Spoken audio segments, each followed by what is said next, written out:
In this question number 9, mother, father and son line up at random for family picture. तो mother के लिए symbol M use करेंगे, father के लिए F, son के लिए एस. सबसे पहले sample space for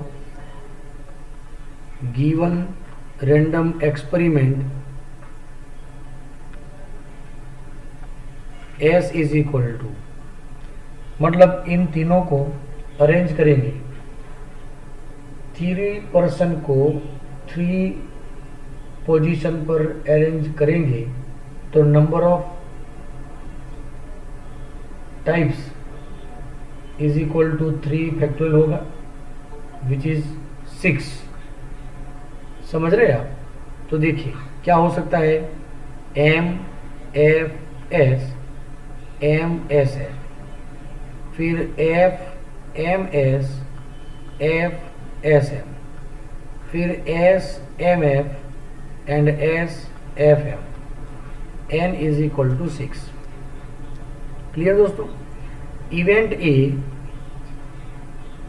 here event दी गई है E. Son on one end, son on one end. तो number of elements relative with this event, son end पर हो तो यहां पर देखिए सन एंड पर है, यहां पर एंड पर है, यहां पर एंड पर है, यहां पर एंड पर है, कोई एक एंड पर, या पहले या लास्ट में. तो M F S, F M S, S M F and S F M are is equal to से 4 है ना. Therefore P of E is equal to R upon N 4/6. Now event F, father in middle, father in middle, middle में father हो ऐसा कोई position, father middle में यहाँ पर, और यहाँ पर देखिए फादर मिडल में है कि नहीं. तो M F S, S F M, यहाँ पर आर इज इक्वल टू क्या होगा, 2. So P of F is equal to 2/6. Now also find E intersection F. तो क्या मतलब हुआ, son on one end father in middle. तो यहाँ पर देख लीजिए दोनों में कॉमन एलिमेंट्स, एफ मिडल में है, एक ये हुआ और एक ये हुआ, तो दोनों ही है कॉमन यहाँ पर. So M F S, S F M, here also R is equal to 2. Therefore P of E intersection F is equal to 2/6. Now what we have to find here, we have to find here E by F, probability of E intersection F divided by probability of F. 2/6 upon what is F? F is also 2/6. चलिए दोस्तों, क्या आप समझ रहे हैं? 2/6 upon 2/6 is equal to 1. So answer is 1. ये होगा answer. दोस्तों क्या आप सभी क्लियर हैं? क्वेश्चन समझ रहे हैं? Very good, good. Dear friends, आगे बढ़ते हैं एग्जाम्पल नंबर 10 की ओर. A black and red dice are rolled. यहाँ पर 2 टाइप्स के डाइस है, ब्लैक एंड रेड डाइस या थ्रो करते हैं। Dice consist 6 faces, 1 2 3 4 5 6। रेड के भी 1 2 3 4 5 6, ब्लैक के भी 1 2 3 4 5 6। सो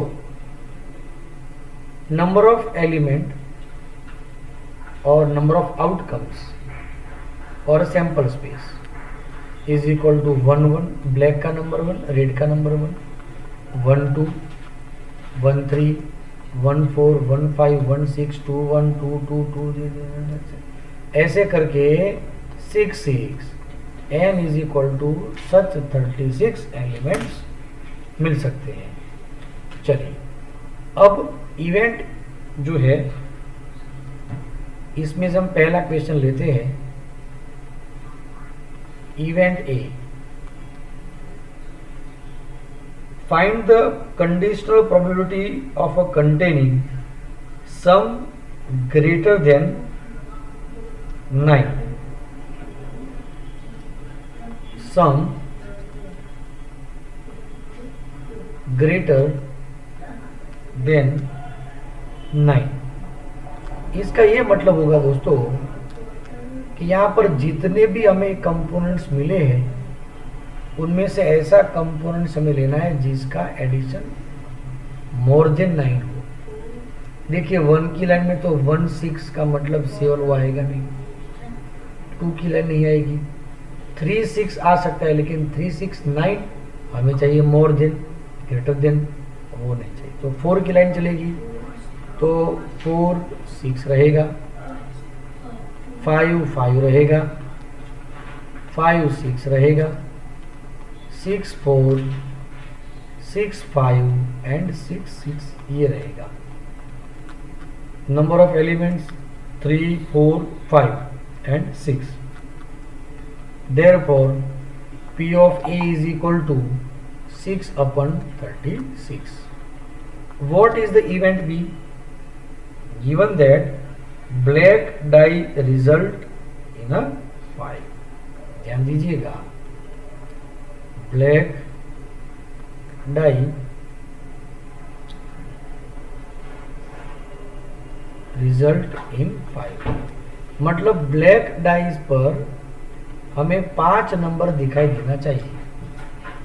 तो रेड पर तो कुछ भी हो सकता है, तो सिर्फ पहला वाला नंबर 5 होना चाहिए, दूसरा कोई भी हो सकता है। तो 5 1 5 2 5 3 5 4 5 5 एंड 5 6। यहाँ पर भी हम कितने नंबर्स मिल सकते हैं?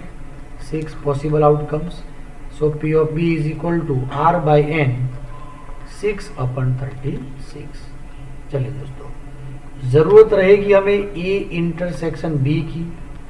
तो देखिए दोनों में कॉमन क्या है, तो 5 5 है एंड 5 6 है। यहाँ पर 5 5 and 5 6 only 2। So P of A intersection B is equal to 2 by 36। दोस्तों यहाँ तक सब कुछ क्लियर है। अब हमें क्या चाहिए वो देखना है। Find the conditional probability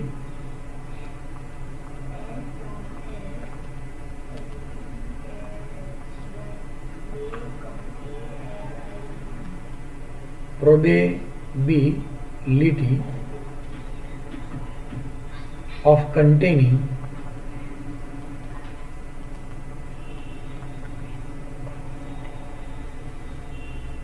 obtain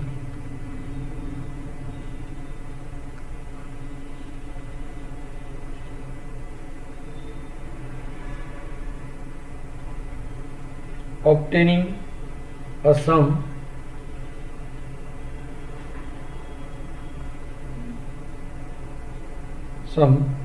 greater than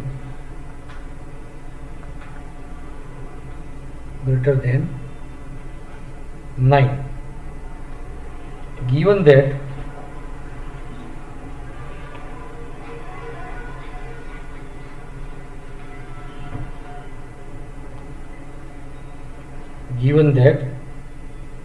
black die result in a 5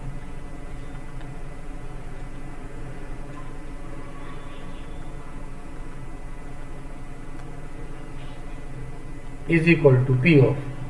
अब देखिए हमें इसकी कंडीशनल प्रोबेबिलिटी चाहिए सम ग्रेटर देन 9।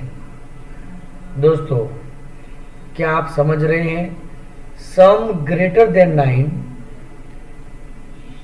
इसकी हमें कंडीशनल प्रोबेबिलिटी चाहिए, ठीक है। और क्या चाहिए?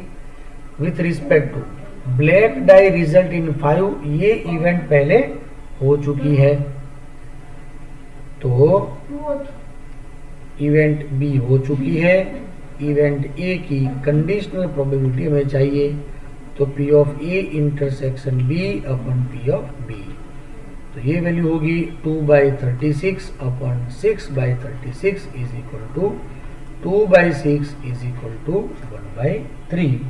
ये होगा रिजल्ट। दोस्तों क्या आप समझ रहे हैं? दूसरा एक क्वेश्चन बी है, वो आप खुद प्रैक्टिस करेंगे, ठीक है दोस्तों।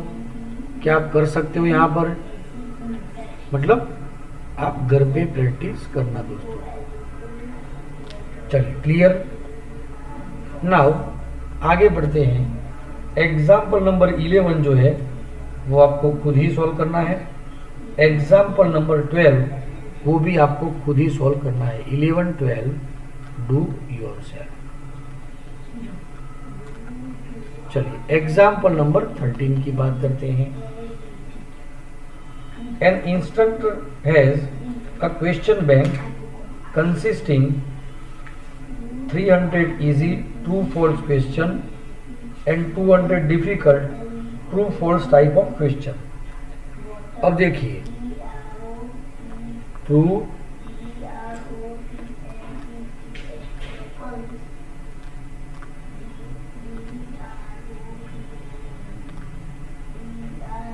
false क्वेश्चन में दो टाइप के क्वेश्चन है, इजी है एंड हार्ड है। इजी क्वेश्चन कितने हैं? 300 है।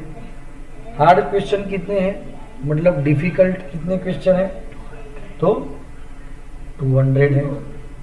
चलिए 500 इजी मल्टीपल चॉइस क्वेश्चन है, एमसीक्यूज। एमसीक्यूज भी 2 टाइप्स के हैं, इजी है और डिफिकल्ट है। इजी कितने हैं?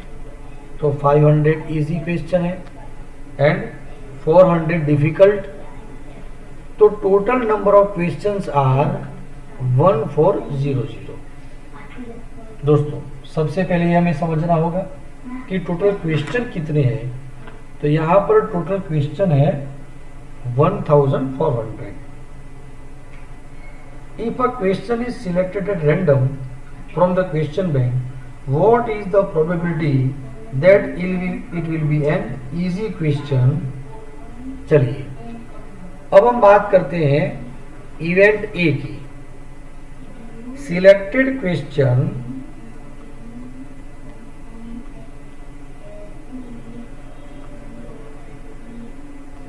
Is easy. ध्यान दीजिएगा, सिलेक्टेड क्वेश्चन क्या होना चाहिए? इजी। अब यहां पर देखिए इजी अभी एमसीक्यू हो सकता है या फिर ट्रू फॉल्स हो सकता है। तो इजी क्वेश्चन देखिए कितने हैं, 800 हुए कि नहीं? तो इनकी प्रोबेबिलिटी है P of A is equal to 800 upon 1400। दोस्तों क्लियर? ओके। इवेंट बी की हम बात करते हैं। Event be multiple choice question.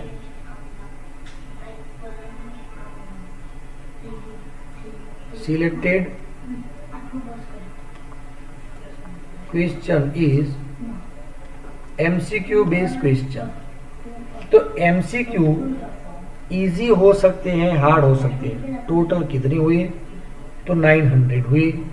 So probability of this event is equal to 900 upon 1400।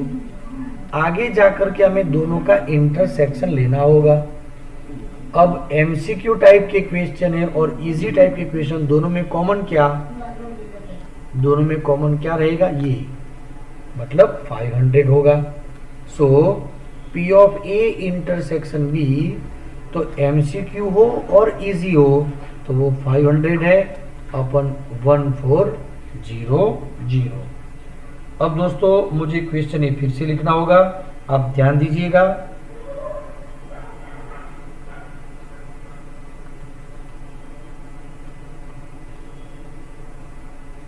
Probability that it will be an easy question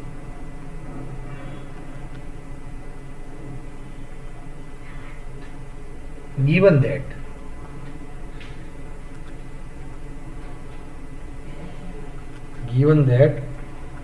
it is a MCQ multiple choice question is equal to, अब हमें जिसकी लेनी है probability, वो formula क्या होगा,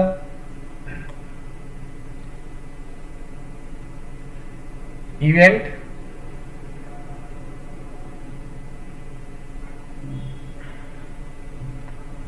ए bye B. फिर से आप ये सोचिए इसमें कौन सी इवेंट फर्स्ट हो चुकी है। अगर फर्स्ट तो event B, MCQ given that it is MCQ, ये इवेंट पहले हो चुकी है तो नीचे ले रहे उसे, और एक ये हमें कंडीशनल प्रोबेबिलिटी चाहिए। So we required P of A by B means P of A intersection B upon P of B। A intersection B क्या होगा, 500 upon 1400 and P of B 900 upon 1400। So answer is 5 upon 9। दोस्तों क्या आप इसे अच्छी तरह समझ रहे हैं? आंसर होगा 5 अपॉन 9। ओके दोस्तों, चलिए आगे बढ़ते हैं। एग्जाम्पल नंबर, दोस्तों एग्जाम्पल नंबर 14 पे, given that 2 number appearing on throwing 2 dice are different। सबसे पहले हम ये कहेंगे sample space for given experiment throwing dies 2 times. So sample space में कितने नंबर्स होंगे, 1 1 1 2 1 3 ऐसे करके 6 6। So n is equal to total 36 numbers होंगे यहां पर।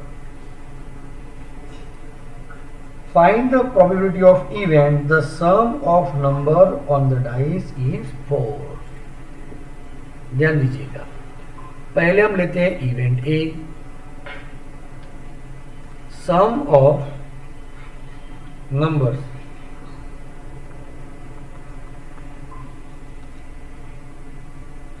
on a dice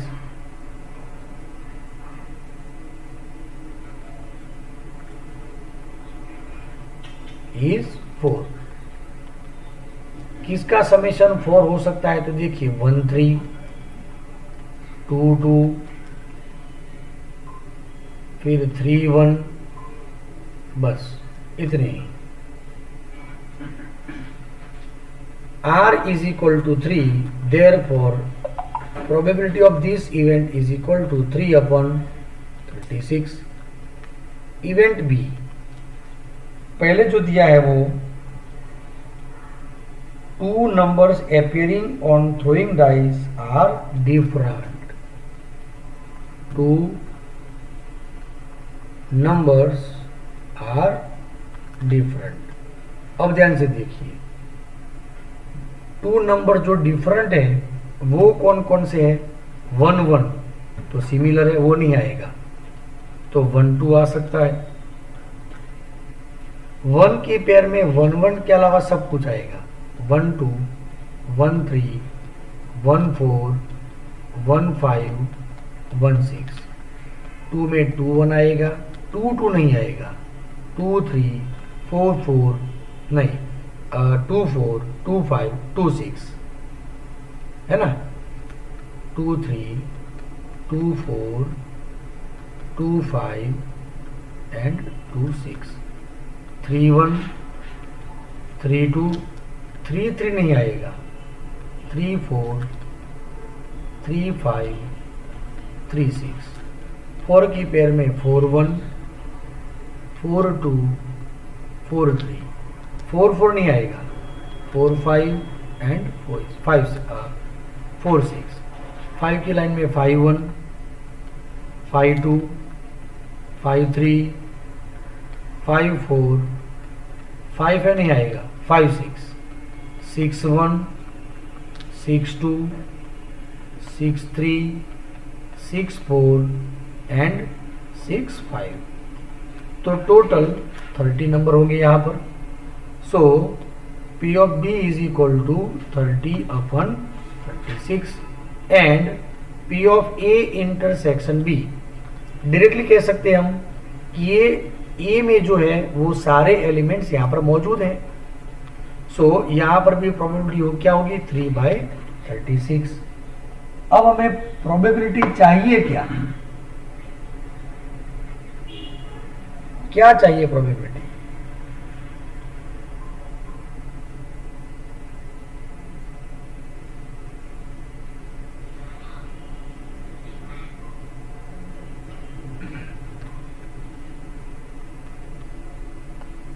A intersection B। हाँ, ये अब कंपोनेंट्स यहां पर नहीं आएगा दोस्तों। 1 3 एंड 3 1 ओनली प्रेजेंट है ना। हाँ, तो इसे निकालना होगा। चलिए, यहां पर क्या रहेगा, सिर्फ 2। अब हमें जो प्रोबेबिलिटी फाइंड करनी है वो क्या है, तो रिक्वायर प्रोबेबिलिटी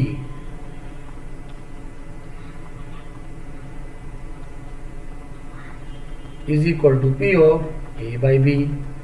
ध्यान दीजिएगा दोस्तों, ऐसा हमने क्यों लिया? देखो क्वेश्चन में क्या कहा है, given that 2 number appearing on throwing 2 dice are different, find the probability of event the sum of the number on a dice is 4। तो हमने यहां पर लिखा sum of the number on the dice is 4, मतलब इसकी हमें चाहिए conditional probability. तो इवेंट बी अकर फर्स्ट, वो पहले हो चुकी है, इसीलिए हम क्या लिखेंगे, A by B. P of A intersection B upon P of P। ठीक है दोस्तों, तो 2/36 upon 30 upon 36, answer is 2/30 which is 1/15। तो ये होगा आंसर। दोस्तों, क्या आप सभी अच्छी तरह से समझ सकते हैं? अगर ये फ्रेंड्स, क्या आप इसे अच्छी तरह समझ रहे हैं ना? Okay, very good. समझना ही है दोस्तों, क्यों नहीं समझेंगे भाई। चलिए बढ़ते हैं आगे।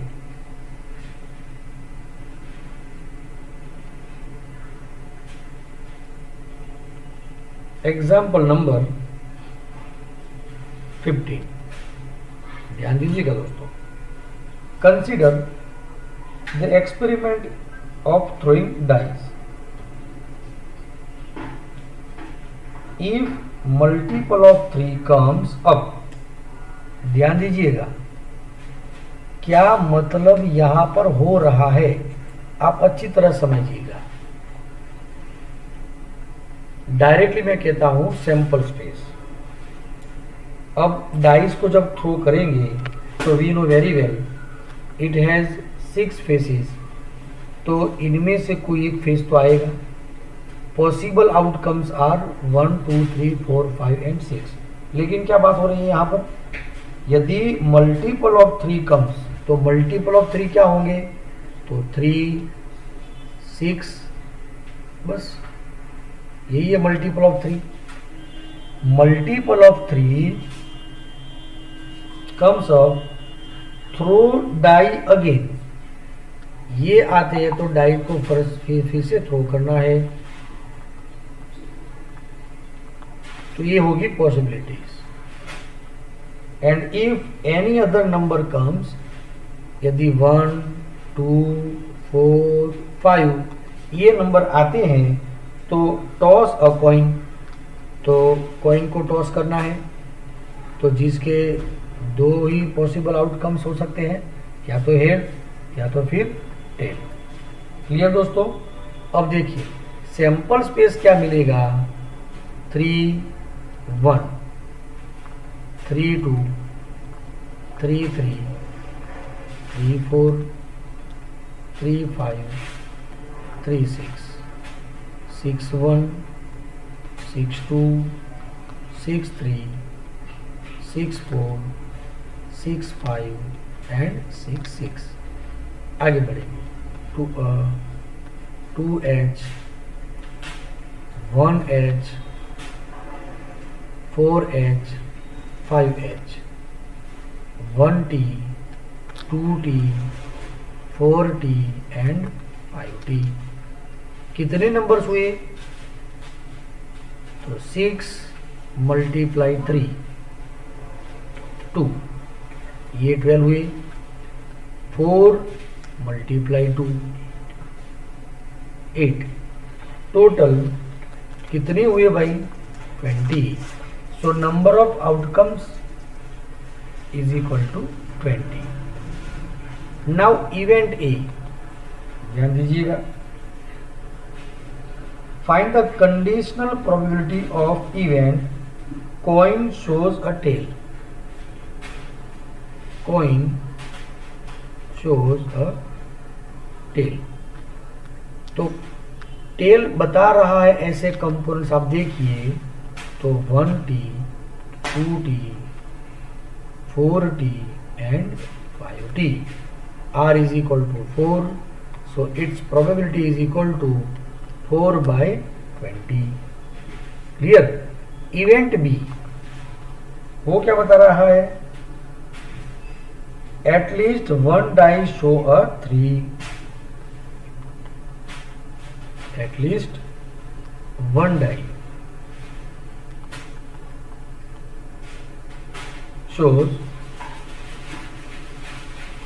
a number 3। तो किसी एक डाई पर नंबर होना चाहिए 3, तो देखिए ये आ सकता है, ये सभी आ सकता है, और 6 3 आएगा, तो 3 1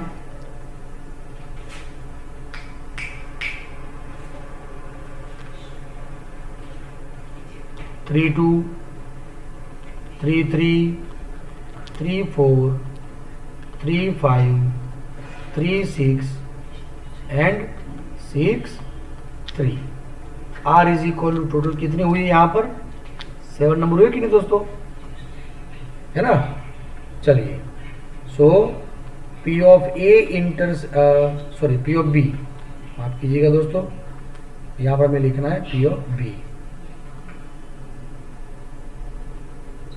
इज इक्वल टू 7/20। अब what is the A intersection B हमें लेना होगा। चलिए A इंटरसेक्शन B जब लेंगे तो आपको दिखाई देता है दोनों में कोई भी कॉमन कंपोनेंट्स है क्या, इवेंट ए में ये रिजल्ट है और इवेंट 2 में रिजल्ट है, कोई भी कॉमन कंपोनेंट नहीं है, therefore A intersection B is 5, so P of A intersection B होगा 0। चलिए यहां सब कुछ क्लियर है।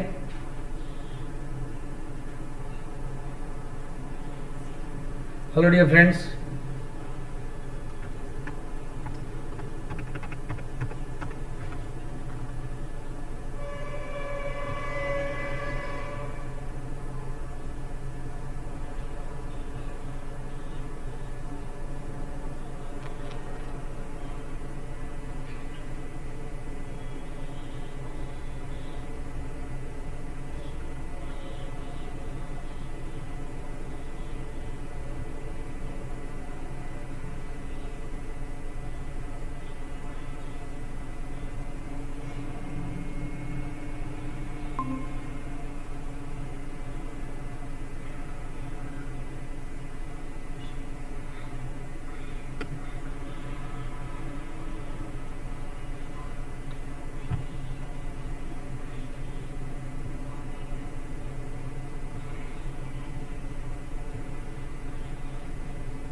कर दीजिए।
Now we required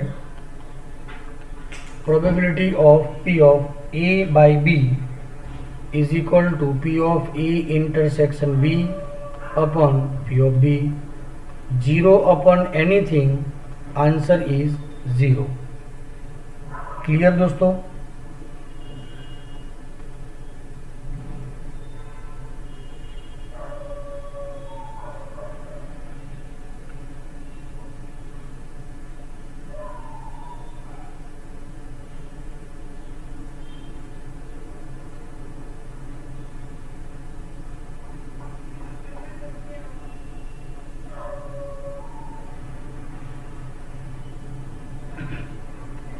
ओके दोस्तों, now question number 16.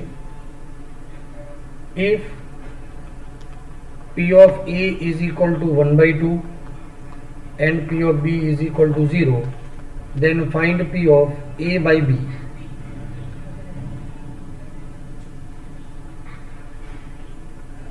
P of A by B means P of A intersection B upon P of B. तो ये B never become 0, तो इट नॉट डिफाइंड. समझ रहे ना? Not defined. So answer is option B, not defined answer होगा इसका. चलिए question number 17 की हम बात करेंगे दोस्तों. यहां पर question number 17. If A and B are even such that P of A by B is equal to P of B by A. What does it mean? It means P of A intersection B divided by P of B is equal to P of A intersection B upon P of A. Therefore, we can say that here P of A is equal to P of B. समझ रहे हो दोस्तों? तो क्या मतलब हुआ? P of A is equal to P of B. सो यहाँ पर प्रॉपर ऑप्शन होगा आंसर डी, यहाँ पर हमें दिया गया है. हेलो डियर फ्रेंड्स, क्या आप सभी क्लियर हैं? तो आज के सेशन में सिर्फ इतना ही. आप प्रैक्टिस करते रहिएगा दोस्तों. Thank you very much.